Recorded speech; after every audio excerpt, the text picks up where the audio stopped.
इस प्रकार के और आंखों में आंसू भरकर विलाप करने लगे। इसके उपरांत सत्यभामा और अपने भाई बलदेव जी को साथ लेकर श्री कृष्ण हस्तिनापुर के द्वारकापुरी में आकर सत्यधनवा के मारने और उससे मणि लेने का उपाय करने लगे। यहाँ सत्यधनवा ने सुना कि श्री कृष्ण ने मेरे मारने का उपाय किया है, तब वह अत्यंत भयभीत होकर प्राण बचाने के लिए कृतवर्मा से सहायता के निमित्त कहा। तब कृतवर्मा ने उत्तर दिया कि भाई, भगवान कृष्ण और बलदेव का अपराध मैं कभी ना करूंगा, क्योंकि उनका अपराध करने से किसका कल्याण हुआ। देखो, इन्हीं भगवान श्री कृष्ण से द्वेष करके कंस लक्ष्मी से भ्रष्ट होकर अपने भाइयों से मारा गया और मगध देश के राजा जरासंध ने 23 अक्षोक्षणी सेना लेकर 17 बार युद्ध किया, परंतु युद्ध में हार अंत को व्रत होकर चला गया। जब कृतवर्मा से पूरा जवाब पाया, तब वह निपट उदास हो अक्रूर जी के पास जाकर कहने लगा। तब अक्रूर जी ने कहा कि भाई, श्री कृष्ण का पराक्रम जान लेने पर कौन पुरुष उनसे विरोध करेगा। अरे, जो ईश्वर लीला पूर्वक इस विश्व की उत्पत्ति, पालन और नाश करता है, उसकी माया मोहित होकर उनकी चेष्टा को ब्रह्मादित्य भी नहीं जानते। अरे देखो, 7 वर्ष की अवस्था में भगवान श्री कृष्ण ने गोवर्धन पर्वत उपाड़कर जिस प्रकार बालक छत्र को उठाता है, उसी प्रकार उठा लिया। उन्हें अद्भुत कर्मकारी भगवान श्री कृष्ण के लिए नमस्कार है, और जो सबके आदि कारण निर्विकार सबके आत्मा है, उन्हें हम केवल नमस्कार करते हैं। हे परीक्षित, इस प्रकार जब अक्रूर जी ने भी सूखा उत्तर दिया, तब सत्यधनवा अत्यंत घबराकर मणि अक्रूर के पास रख 400 कोस चलने वाले घोड़े पर चढ़कर भाग गया। हे राजन, जब इस प्रकार सत्यधनवा भागा, तब राम कृष्ण गरुड़ ध्वज वाले रथ में बैठे शीघ्रगामी घोड़ों से ससुर के मारने वाले सत्यधनवा के पीछे दौड़े। जब सतयोजन से अधिक घोड़े से न चला गया और मिथिलापुरी के बाग में गिर पड़ा, तब सत्यधनवा उस घोड़े को छोड़ भयभीत हो पांव प्यारे भागने लगा।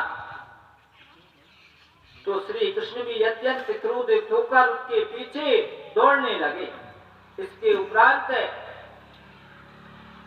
श्री कृष्ण ने सत्यधनवा को पकड़ और अत्यंत तीक्ष्ण धार वाले चक्र से उसका सिर काट वस्त्रों में मणि को ढूंढने लगे। जब सत्यधनवा के वस्त्रों में मणि न निकली, तब श्री कृष्ण ने बलदेव जी से आकर कहा कि देखो भाई, सत्यधनवा को वृथा ही मारा और उस पर मणि भी ना निकली। इसके पीछे बलदेव जी कहने लगे कि सत्यधनवा और किसी के पास मणि धरकर आया है, इस कारण उस पुरुष को ढूंढने के लिए तुम द्वारका जाओ। यद्यपि श्री कृष्ण सब बात को जानते हैं, परंतु तो भी मणि का मुझसे छिपा किया है। मन में निश्चय कर बलदेव जी क्रोध करके कहने लगे। तात्पर्य है कि द्रव्य एक ऐसा पदार्थ है जिसके लिए कृष्ण बलदेव का भी मन कर गया, फिर मनुष्य की तो बात ही क्या है कि मेरा परम प्यारा विदेह देश का राजा भवलास है, उसको देखने को मेरा चित्त बहुत भटक रहा है, इसीलिए मैं वहां जाऊंगा। कौन बलराम जी कह रहे हैं कि तुम जाओ, पतो लगा जो मणि कहाँ है द्वार, मैं नहीं जा रहा हूँ, मेरो जाइए कोई मन बहानो लेगा। कौन बहुला सब मिथिला को राजा, मैं मिल भी जा रहा हूँ। इस प्रकार श्री कृष्ण से कह यादों को आनंदक दायक महात्मा बलदेव जी ने मिथिलापुरी में प्रवेश किया। प्रसन्न मन मिथिलापुरी का राजा बलदेव जी को आया हुआ देख शीघ्र उठ पूजन करने के योग बलदेव जी की पूजा करने की सामग्रियों से पूजा करने लगा। तब सामर्थ्यवान बलदेव जी कितने 1 वर्ष तक वहां रहे और प्रीति युक्त महात्मा जनक जी से सत्कार पाकर धृतराष्ट्र का पुत्र दुर्योधन वहां आके महात्मा बलदेव जी से गदा चलाने की विद्या सीखने लगा वहां जनकपुर में। इसके उपरांत प्रिय कार्य करने वाले सामर्थ्यवान भगवान केशव मूर्ति ने द्वारकापुरी में आकर सतधनवा का नाश और मणि का न मिलना अपनी प्यारी भार्या सत्यभामा से कहा। इसके पीछे भगवान श्री कृष्णचंद्र अपने स्वदों को संग लेकर मृतक सत्यजित के परलोक साधन की क्रिया कराने लगे। सत्यजित से मणि छीन लेने की शिक्षा देने वाले अक्रूर कृतवर्मा और सतधनवा का मरण सुनकर श्री कृष्णचंद्र से अत्यंत भयभीत होकर भाग गए। हे राजा परीक्षित, जब द्वारकापुरी से अक्रूर जी चले गए तब द्वारकावासी मनुष्यों के मन में ताप और अनिष्ट बारंबार होने लगे। काय को मणि का प्रभाव था कि जब मणि विकी तो अनिष्ट और ताप नहीं होते। में कितने एक ऋषि जिन्होंने प्रथम श्री कृष्णचंद्र की महिमा वर्णन किए वे श्री कृष्ण के महत्व को भूलकर ऐसा कहते हैं क्योंकि मुनियों के निवास श्री कृष्ण के विद्यमान रहते अनिष्ट किस प्रकार हो सकते हैं। इस प्रकार दूषित करके फिर और ऋषियों का मत वर्णन करते हैं। कोई ऋषि कहते हैं कि एक समय जब इंद्र ने जल नहीं बरसाया तब काशी के राजा ने अपनी कन्या गांधी को ले पुरी में आए हुए सुफल्लक को दी। तब काशी के संपूर्ण देश में खूब वर्षा हुई। पिता सुफल्लक के समान प्रभावशाली अक्रूर जी जहाँ वास करते हैं उस देश में खूब वर्षा होती है और महामारी इत्यादि किसी प्रकार का खेद प्राणियों को नहीं होता है।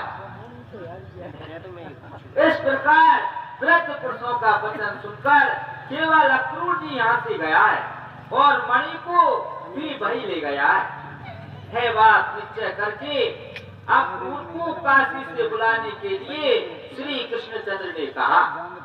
उसके पीछे आप ही अक्रूर की पूजा करके कहा कि हे काका अक्रूर इस प्रकार संबोधन देकर प्यारी प्यारी बात कह सब उसके जानने वाले श्री कृष्णचंद्र अक्रूर के मन की बात जानकर गुस्सा कर कहने लगे कि हे पूज्यतम अक्रूर जी हम निश्चय जानते हैं कि समंतक मणि सतधनवा तुम्हारे पास रखाया और वह तुम्हारे ही पास है क्योंकि सत्यजित कोई पुत्र नहीं है। इसीलिए उसे पिंड जलदान और ऋण चुकाकर जो शेष धन रहेगा उसे शास्त्र अनुसार उसकी कन्या के पुत्र लेंगे। हे अक्रूर यद्यपि तुम हमसे कहो मत परंतु तू भी हम जानते हैं कि तुम्हारे मणि तुम्हारे अतिरिक्त और किसी के पास नहीं हो सकती क्योंकि आप सुंदर व्रत धारण करने वाले हैं।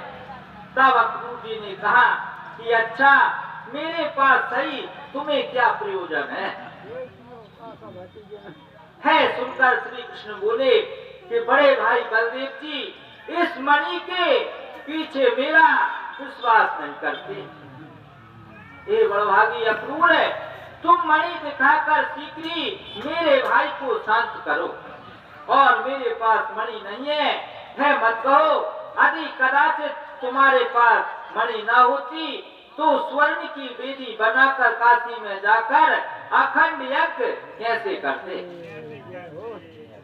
जब इस प्रकार साम भेद कर समझाया तब अक्रूर जी ने सूर्य के समान तेज वाली वस्त्र से ढकी हुई मणि निकालकर श्री कृष्ण को दे दी। भगवान श्री कृष्णचंद्र ने इस मंत्रक मणि अक्रूर जी से लेकर जाति के बंधु बांधवों को दिखाकर अपना मिथ्या कलंक दूर कर फिर वह मणि श्री कृष्णचंद्र ने अक्रूर जी को समर्पण कर दी।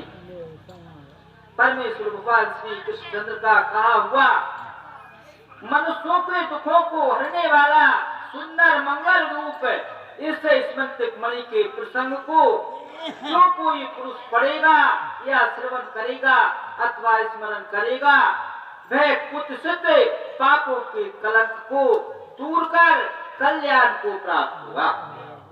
श्रीमद् भागवत महापुराण 10वें स्कंद उत्तरादि भाषा टीकायाम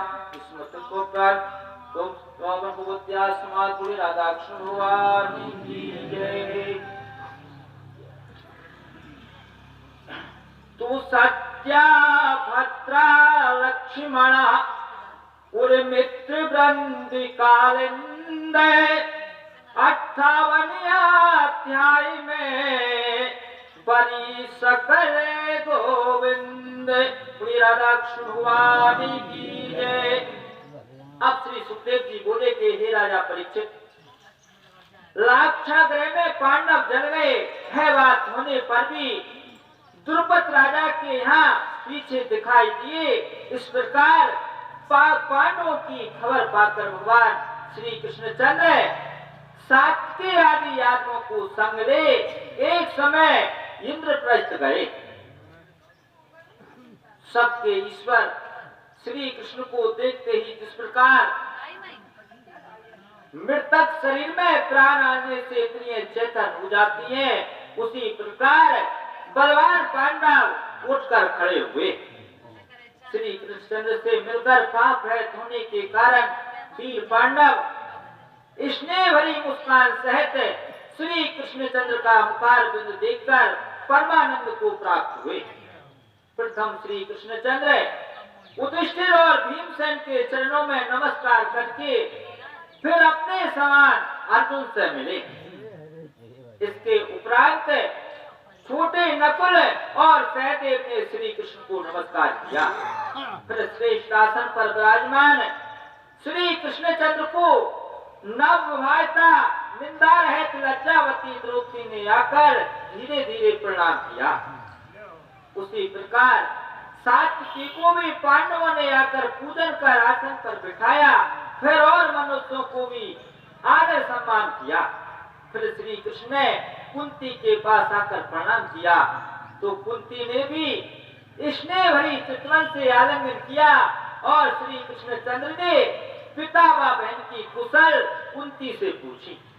इसके उपरांत कुंती श्री कृष्णचंद्र से भाइयों की कुशल पूछने लगी।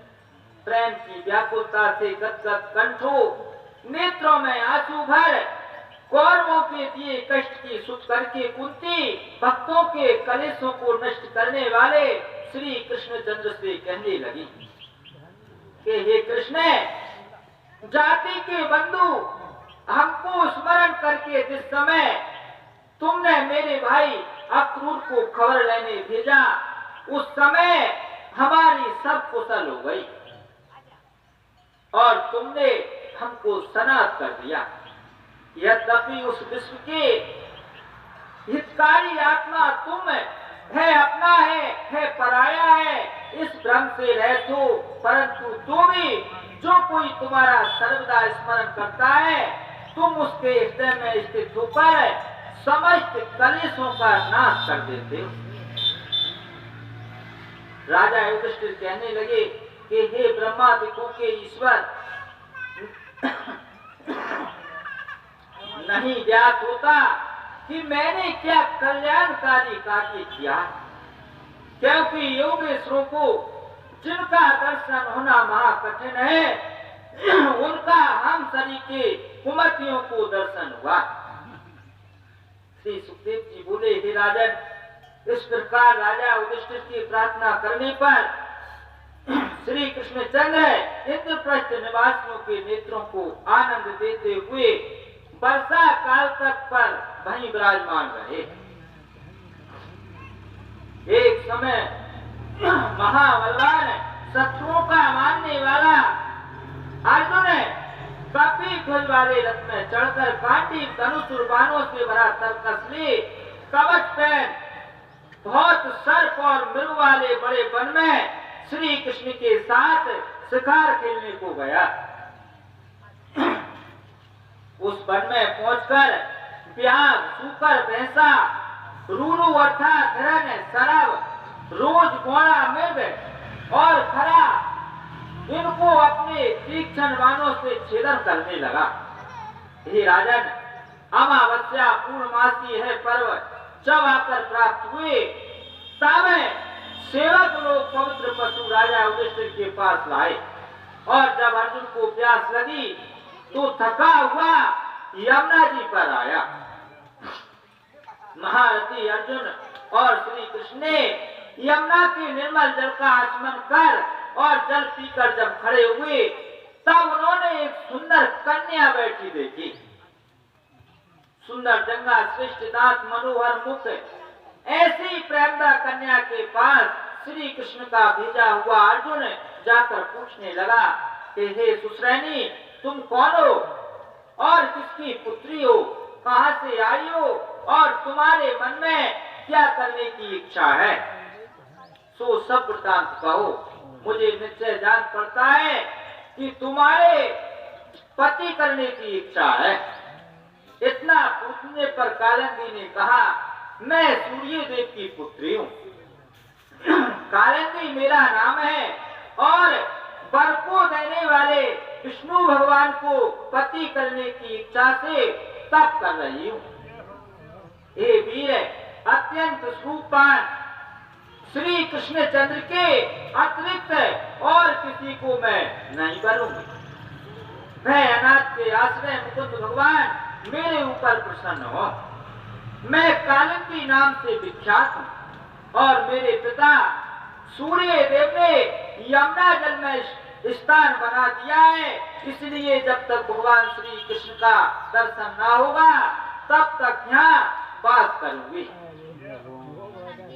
है सुन, अर्जुन ने श्री कृष्ण के पास जाकर कालिंदी के सब वचन कहे। तब कालिंदी मेरे लिए तप करती है बात जान श्री कृष्णचंद्र कालिंदी को रथ में बिठाकर धर्मराज राजा युधिष्ठिर के पास आए। उस समय पांडवों की आज्ञा से श्री कृष्णचंद्र ने देवताओं के कारीगर विश्वकर्मा से कहकर पांडवों के लिए चित्र विचित्र अद्भुत नगर बनवाए। पांडवों का पता चाहने के लिए इंद्रप्रस्थ में पास करने वाले श्री कृष्ण भगवान अग्नि को खांडापन चलाने के लिए अर्जुन के साथी हुए। हे कुलभूषण, तब उस अग्नि ने प्रसन्न होकर अर्जुन को धनुष, श्वेत घोड़े, तीरों से भरा तरकस और जो अस्त्र बालों से भी न कटे ऐसा एक कवच दिया और वहां उन्होंने अग्नि से मैं नामक दैत्य को बचाया। इसीलिए उसने प्रसन्न होकर पांडवों को एक सभा दी। जिस सभा में जल में स्थल और स्थल में जल इस प्रकार देखकर दुर्योधन की दृष्टि में भ्रम हुआ था। तब मैदान की बनी सभा भाई ने बनाई। राजा युधिष्ठिर से आज्ञा पाकर स्वतों में बड़ाई पाकर श्री कृष्ण सात्विकी आदि आदमों को संग लेकर फिर द्वारकापुरी में आए। इसके उपरांत सुंदर पवित्र ऋतु नक्षत्र में कालिंदी का पारण ग्रहण किया और फिर अनेक प्रकार से परम रूप श्री कृष्णचंद्र अपने आदमों को सुख कहने लगे। उज्जैनपुरी के रहने वाले राजा बिंद और अनुमति की बहनों ने श्री कृष्णचंद्र को स्वयंवर में पढ़ने की इच्छा की, परंतु उन दोनों भाइयों ने मना किया क्योंकि वे दुर्योधन के अधीन थे। हे राजन, वसुदेव की बहन राजादी देवी की पुत्री मिंद्रविंदा को श्री कृष्णचंद्र सब राजाओं के देखते देखते बलपूर्वक हरण करके ले गए। हे राजा परीक्षित, अयोध्यापुरी का पालन करने वाला बड़ा धर्मात्मा राजा नग्नजित नाम से विख्यात था। उस राजा के प्रकाशमान सत्या नामक एक कन्या उत्पन्न हुई, जिनका उपनाम नागजिति भी प्रसिद्ध है। राजा ने यह प्रतिज्ञा की कि जो वीर पुरुषों का गंध भी न सह सके, ऐसे दुष्ट तीखे सींग वाले अति दुर्दर्श 7 बैलों को जो जीते वह मेरी पुत्री से विवाह करेगा। अनेक राजा मार खाकर फिर गए, परंतु कोई भी जीतने को समर्थ न हुआ। है बात यादवपति भगवान श्री कृष्णचंद्र ने सुना कि जो बैलों को जीते उससे कन्या विवाह करे। है सुनकर बड़ी भारी सेना को संग लेकर अयोध्यापुरी में आए। हे श्रेष्ठ, राजा नग्नजित ने देखा कि भगवान श्री कृष्ण आए हैं, इसीलिए अत्यंत प्रसन्न हो उठकर भले आए महाराज इस प्रकार प्रशंसा करके सुंदर आसन बिछाकर चरण धोकर पूजा की और सामग्रियों से उनका पूजन करने लगे। तो राजा नग्नजित की कन्या लक्ष्मीपति भगवान कृष्ण को आया हुआ देख अपने योग वरदान इनकी इच्छा करके कहने लगी कि जो मैंने श्रद्धा सहित व्रत किए हैं, तो हे कमल नयन भगवान श्री कृष्ण मेरे पति हो, और जो मेरा मनोरथ सत्य हो, जिन भगवान के चरण कमल की रस को लक्ष्मी और कमल योनि ब्रह्मा व महादेव लोकपाल संपूर्ण सिर पर धारण करते हैं, और जो अपनी बनी हुई मर्यादा पालने की इच्छा से समय अनुसार लीला पूर्वक नरसिंह आदि अवतार धारण करते हैं, भगवान मेरे ऊपर प्रसन्न हो। इसके उपरांत भली भांति विधि पूर्वक पूजा करके राजा नग्नजित कहने लगा कि हे नारायण, हे जगतपति, हे आनंद से पूर्ण, आपकी मैं तुच्छ क्या पूजा करूं। श्री सुखदेव जी बोले कि हे राजा परीक्षित, आसन पर विराजमान भगवान श्री कृष्णचंद्र ने मुस्कुराते हुए मेघ के समान गंभीर वाणी से राजा नग्नजित के प्रति कहा, हे राजन नग्नजित, विद्वान पुरुष कहते हैं कि मांगना अत्यंत बुरा है, तो भी स्नेह के बस होकर मैं आपकी कन्या मांगता हूँ। कुछ मूल के देने वाले हम नहीं हैं। राजा नग्नजित ने कहा कि हे नाथ, सब गुण जिनमें विद्यमान और लक्ष्मी सदा जिनके अंग में वास करे, ऐसे सर्व गुणान्वित तुमसे अधिक संसार में कौन बर है, जिसको मैं अपनी कन्या दूंगा। हे यादवों में श्रेष्ठ, पुरुषों में पराक्रम की परीक्षा लेने के कारण और कन्या के वर की परीक्षा के लिए हमने प्रथम एक प्रतिज्ञा की है। हे वीर कृष्ण, इन शिक्षा रहित और पकड़ने में ना आवे ऐसे बैलों को जो जीते वह कन्या को करे। है बात सुन बहुत से राजपूत यहाँ आए, परंतु उनसे अपना शरीर जर्जरित ही कराकर चले गए। हे यदुनंदन, हे लक्ष्मीपति, जो तुम इन बैलों को जीत लो तो निश्चय मेरी कन्या का विवाह करो। सामर्थ्यवान श्री कृष्णचंद्र इस प्रकार राजा नग्नजित का वचन सुनकर हेठवान अपने 7 रूप धारण कर लीला पूर्वक ही बैलों को पकड़ने लगे। गर्व और शक्ति नाश करके उन बैलों को सूरवंश उत्पन्न श्री कृष्णचंद्र ने रस्सियों के बांधकर जैसे बालक काष्ठ के बैलों को खींचता है ऐसे ही खींचने लगे। इसके उपरांत अत्यंत आश्चर्यमान राजा नग्नजित प्रसन्न होकर श्री कृष्णचंद्र को अपनी कन्या देने के युद्ध करने लगा, और सामर्थ्यवान श्री कृष्णचंद्र ने अपने समान कन्या का विधि पूर्वक पाणिग्रहण किया।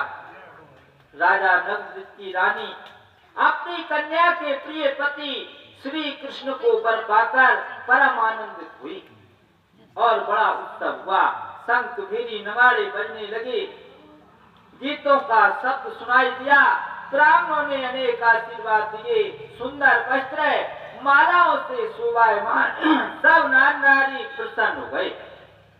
सामर्थवान राजा नगरजित ने योतुक में 10,000 गौएं दी और दुगदुगी कंठ में पहने हुई सुंदर वस्त्र भूषणों से शोभायमान 3,000 दासियां थी।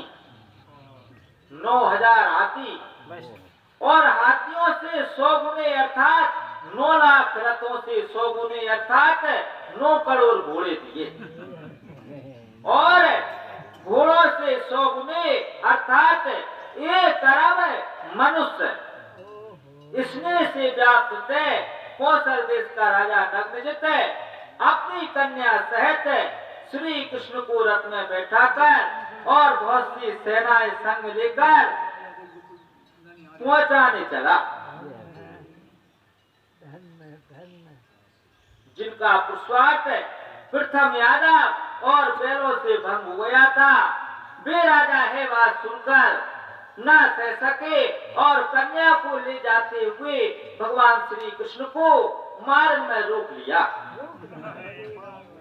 श्री कृष्ण के प्यार करने वाले गांडी धनुषधारी अर्जुन ने बाण चलाकर समस्त राजाओं को क्षण भर में सिंह जैसे बन के छोटे छोटे जीवा मृगों को भगा देता है, उसी प्रकार भगा दिया। इस प्रकार यादवों में श्रेष्ठ भगवान श्री कृष्णचंद्र दहेज लेकर द्वारकापुरी में आकर सत्या रानी से रमन करने लगे।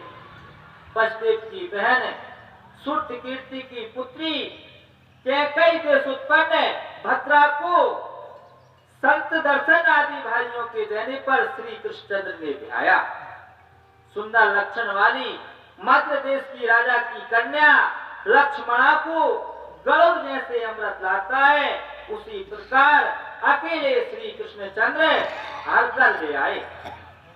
श्री सुखदेव जी बोले कि हे राजा परीक्षित, भौमासुर के बंदी खाने से छुड़ाई हुई सुंदर सुरूपति हजारों स्त्रियां और भी थीं। श्रीमद्भागवत महापुराण दसम स्कंदे उत्तरार्धे भाषा टीकायां विष्णु झारखंड नाम 7वां अध्याय राधा कृष्ण भगवान की जय।